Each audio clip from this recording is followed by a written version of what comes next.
Hello everyone, I hope you're all well. Just wanted to make a brief video. This is going to serve as some tips and tricks. I've had a number of comments. A lot of people ask me that, I'm setting up a recruitment agency in the education sector, or I work in the education sector, and they really want to, know how to do it well. So in this video, I'm going to talk about a few points that are going to be very helpful.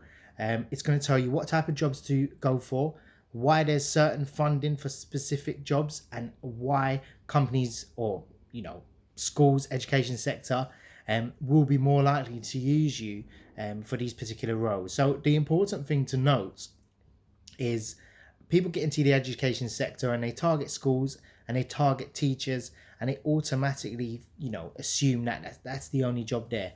That is a very small piece of the puzzle. Now, broadly speaking, the education sector is government funded. So in terms of it being recession proof, it's somewhat recession proof. I mean, in a financial crash, it survived. People were still hiring. I mean, the budgets did get cut, but teachers are always going to be needed. Another good thing to note about the education sector, it's very scalable. So if you start recruiting for schools, you can go to universities, colleges, you can even go international with it. So it's very easy to scale up. Every single country has teachers. Education is a sector that will never die. Now, I've worked in schools through an agency. I never actually worked in recruitment for the education sector, but I myself was an agent many, many years back. So I learned a lot about it. A lot of people in my family are teachers as well, and a lot of friends of mine are teachers. So in this, I've used this knowledge to obviously give to you to hopefully help you, achieve success. Now, how the funding works in schools get allocated a budget. Let's, for numbers sake, let's call it £1 million, and they've got 10 teachers. So they get 100k funding for each teacher. Now, that will pay their wage, insurance, that will pay, a bit of the rent, and it will pay for the other supply teachers as well. Now, not all that will get spent on the teachers. A lot of it will be allocated to, resources, staffing, supplies.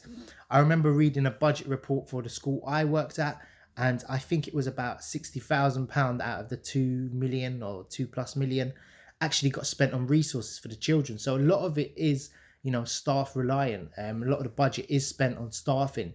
Now, schools do get, or they can apply for extra funding for particular reasons. Now, the reason I mention this, there's pupil premiums, which certain pupils get extra funding. Now, this is more prevalent in certain sectors and certain demographics as well. But however, special need children or children that have, extra needs, they need extra help, they sometimes get double or triple the funding for that. So the big demand actually for schools is if they've got someone in the class with dyslexia or autism, they get extra funding. They can get up to £150 per day, sometimes more if there's 2 staff required for the pupil to actually fund that. Now, with £150 budget allocation, agencies can pay staff, £60 to £80 a day. If you go on there and you search for teaching assistant on a job board, you probably find a lot of jobs on there from agencies paying about £60 to £90 depending on the skill required. Now, with that, you're skimming off at least £50 per day, so it's very lucrative. Even if you cancel all your fees out, £50 per day if you've got 10 staff out at the moment, which if you live in London, there's plenty of schools, or a populated city, there's tons of opportunity there. So you'll be making £500 per day in gross profit, not revenue, gross profit. That's very easy to get started. Now, the trouble is with the education sector, it's obviously a sector that's a bit difficult to get into. The business development's a bit different in terms of, a lot of schools will have someone that actually does the recruitment. A lot of it is, a long process. It's heavily regulated. It's a bit more difficult. The teachers that you want to speak to, like the heads of year, are the people you want to contact, or the head of department will be the people. If it's a small school, you'd obviously go to the deputy head or find out who best to talk to. Chances are when you call, it's not a business. you'll call up and you'll get through to reception. That teacher you want to speak to is either in a meeting, in their office, or they're teaching a class 9 times out of 10. Now, to get around that, at the start of the day, lunchtime, and the end of the day, you need to find out when each school has their lunch break. Typically, it's probably about 12 to 1. Teachers may be out of the building. A lot of them work through their lunch break. And with that being said, these are the times you need to target. Email is great. If you want to watch some of my videos on the 2 to 8 rule, it will help you obviously find the email address. Now, schools will have a generic email. I think it's .sc or AC, the sort of, or SCH, I think, .uk or something like that. There's a specific format that all schools use because the government runs their sort of emails, and it's all formatted, and always 99% of the time it's first name surname, so it's very easy to guess their email address. So with that, I would definitely go on the email part. I would definitely look to do that. Now, setting up your business, it needs to be slightly different from the recruitment sector is unregulated, so anyone can just set up the business. However, with schools, you want to be set up on a DBS portal. So if you're doing education recruitment, chances are you'll need a DBS. Even if it's not children you're recruiting for, you will need some DBS service. Now, you can go on there. I think there's like different type of models. There's pay per application, but you really, really want to get that done, because sometimes DBSs can take 6 weeks to go through. It will delay candidate starting dates. I mean, if you've got a good relationship with a school, chances are, I mentioned you can get £50 per day per teaching assistant. You can definitely sort of do that from one school. I've known that schools just using agencies. Now, the negatives with that is a school can pull all the jobs, or they can just say, we're not hiring any agency staff because it's costing too much. However, with schools, what they typically do, the reason I talk about temporary staff and agency staff is, the reason being, you put a clause in your contract that after 3 months, if they want to hire them, it'll cost them a month or two's wages. So if the person's getting paid let's say £2,000 per month, the school will have to pay £2,000 to £4,000 if they want to take that staff on permanently. If not, they just keep them on from there. So a lot of schools operate, and they're used to operating like that. So it can be quite lucrative. And in terms, that if that person leaves, then you can replace them afterwards as well. Now, 9 times out of 10, a school would hire a good worker because they're good. They're hard to find. People need to be dedicated to the job. And, the wages aren't great as well in the education sector. So that's another model you can go along. Supply teachers are obviously going to be they're harder to sort. It's a very in-demand sector. And, supply teachers can be fussy. They only want to work, maybe a week, a month, from my understanding and my sort of thing. They're, semi-retired teachers. So it's, the chances are of you being very successful in that isn't, that demand. And it's very, very last minute. So a school will call you at 7 a.m. in the morning and say, look, I need a supply teacher.